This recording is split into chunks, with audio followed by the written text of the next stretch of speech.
ഗതാഗത നിയമലംഘനങ്ങൾക്കുള്ള ചെല്ലാൻ മൊബൈൽ നമ്പറിൽ 3 ദിവസത്തിനകമോ കത്തുമുഖേനയോ മറ്റു മാർഗങ്ങളിലൂടെയോ 15 ദിവസത്തിനകമോ വാഹന ഉടമയ്ക്ക് ലഭ്യമാക്കണം എന്നതുൾപ്പെടെ ഒട്ടേറെ ഭേദഗതികളുമായി കേന്ദ്ര മോട്ടോർ വാഹന നിയമചട്ടങ്ങൾ പരിഷ്കരിച്ചു. ഇടുക്കി ലൈവ് വാർത്തകൾ നിങ്ങൾക്കായി അവതരിപ്പിക്കുന്നത് capital car fancy opposite government tribal school, Kattappana. കേരളത്തിലെ നിരത്തുകളിൽ സ്ഥാപിച്ച ക്യാമറകളിൽ പതിഞ്ഞ നിയമലംഘനങ്ങളിൽ വർഷങ്ങൾക്ക് ശേഷം കൂട്ടത്തോടെ നോട്ടീസുകൾ അയച്ച് മുൻപ് വിവാദമായിരുന്നു. ചട്ടഭേദഗതി പ്രാബല്യത്തിലായതോടെ ഇനി ഇത്തരം നടപടികൾ പറ്റില്ല.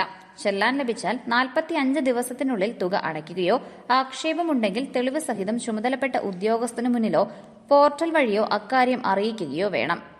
ആക്ഷേപം അംഗീകരിക്കപ്പെട്ടില്ലെങ്കിൽ പകുതി തുകയടച്ച് കോടതിയെ സമീപിക്കാം. പിഴത്തുക 30 ദിവസത്തിനുള്ളിൽ അടയ്ക്കണം. വീഴ്ച വന്നാൽ ലൈസൻസ്, മോട്ടോർ വാഹന രജിസ്ട്രേഷൻ സംബന്ധിച്ച അപേക്ഷകൾ പരിഗണിക്കില്ല. അത്തരം വാഹനങ്ങൾ വിൽക്കുന്നതിന് അനുമതിയില്ല എന്ന വിവരം വാഹൻ പോർട്ടലിൽ രേഖപ്പെടുത്തും. കോടതി ഉത്തരവിന് വിധേയമായി വാഹനം പിടിച്ചെടുക്കാനും പോലീസിന് അധികാരമുണ്ട്.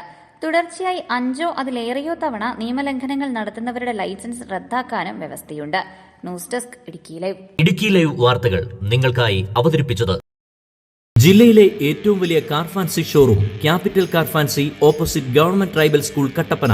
അത്യാധുനിക ടെക്നോളജിയിൽ wheel alignment and wheel balancing, വിദഗ്ധരായ ടെക്നീഷ്യൻസ്മാരുടെ സേവനം, ഏറ്റവും വിലക്കുറവിൽ Indian and imported tyres, music system, seat cover, power window, rexine, floor മാറ്റുകൾ തുടങ്ങി എല്ലാവിധ ആക്സസറീസുകളും.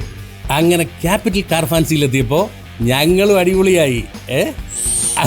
ജിഞ്ചിനാക്കടി. Capital car fancy opposite government